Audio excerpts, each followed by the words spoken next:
Morning guys, dito tayo ngayon kay Lolo X4. Yan, 125 2 stroke. Pag kumakain ng langis, ibig sabihin mga idol, lumalabas yung langis sa tambutso, bali umuusok ng sobra. Yun yung sinasabi nila na kumakain ng langis. Yun. Kaya yun ang gagawin natin dyan. Ibig sabihin, kumakain, nagbabawas ng oil dahil ang langis ito 800. Pag nag-change oil, nakukuha lang minsan to 200 na, minsan wala pa. Kaya ano ba yung nagiging sira? Kung sa mga 4-stroke natin mga idol, pinapalitan ng piston ring, valve seal, tapos pagka hindi na kaya, palit ng block or parebor. Sa mga 2-stroke po, walang kinalaman mga idol ang block dahil meron tong oil seal sa kabaak.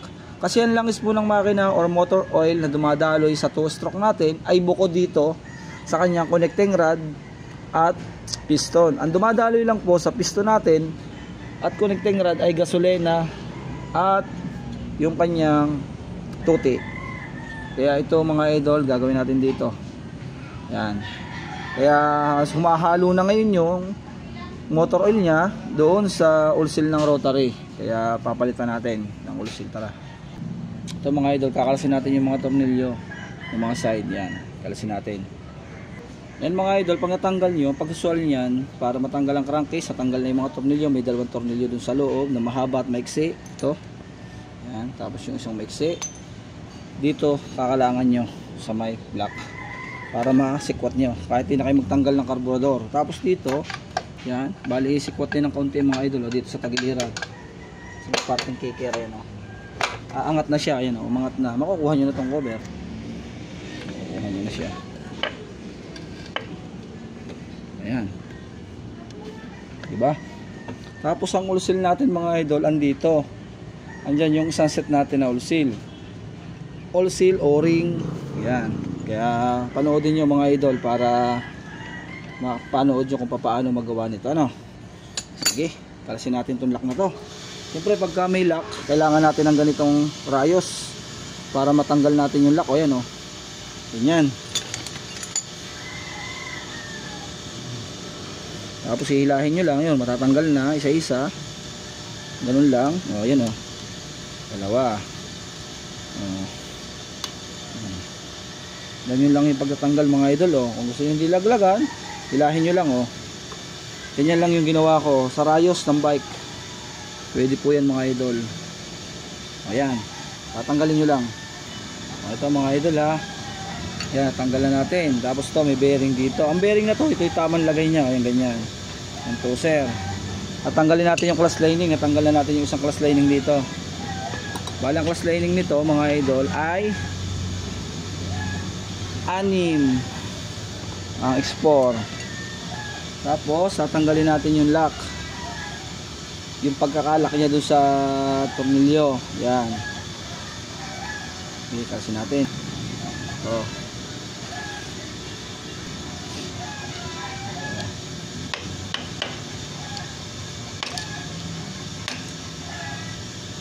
Yun, tanggalan natin. Gagamit tayo ng sangit na 22. Yan.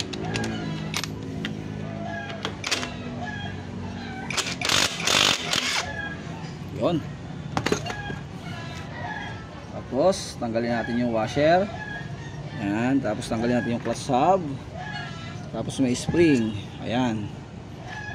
And then, tanggalin natin ang clutch housing. Tapos, yung clutch housing, okay naman. Yan. And next, tanggalin natin yung lock.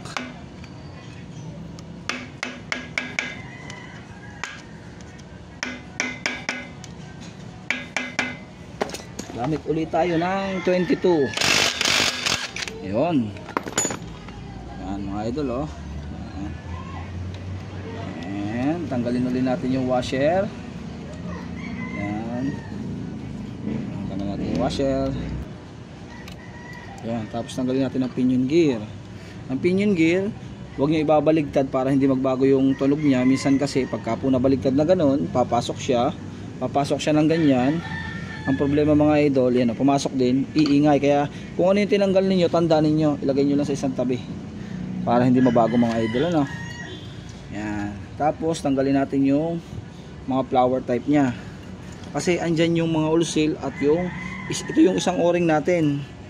na priority nakakalasin kasi po ito ay may langis dito sa makina, tapos yung tinatamaan nito ay itong karburador, kaya kailangan maganda rin yung o-ring na yan kasi pwedeng suminip yung langis dito habang nasa guwak napunta dito, kaya isang set po yan pagka pinalitan. Ito priority natin to mga idol na palitan din itong o-ring na to, isang set po yan pag binili. Rotary o-ring big at ito ay small. Yan, ito yung sinasabing rotary small. Ang rotary big na o-ring nasa loob pa, tapos ito yung oil seal, tapos meron pa siyang papel. Yan, tanggalin natin mga idol, alisin natin lahat.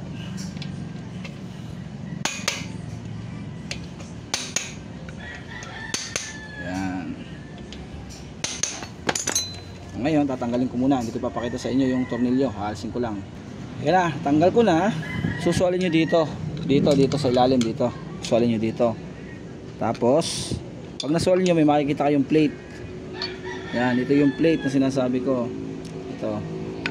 Ito yung may timing na pagka sumala ay pupugak-pugak, kaya dapat talaga ito ay tama. Yan, ito yung oil seal natin, ang tigas na mga idol, ang tigas na. Papalitan na natin to ng oil seal. Tapos itong o-ring, yan, ito na, ito yung o-ring natin, oh. Papalitan na natin to ng o-ring. Yan, ito. Tapos may isa pa dito, tatanggalin natin tong 5 bolt or screw. Meron pa yan dyan.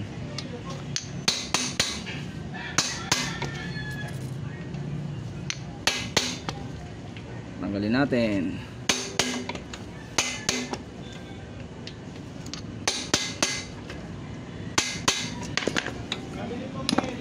Yan, alisin natin yan.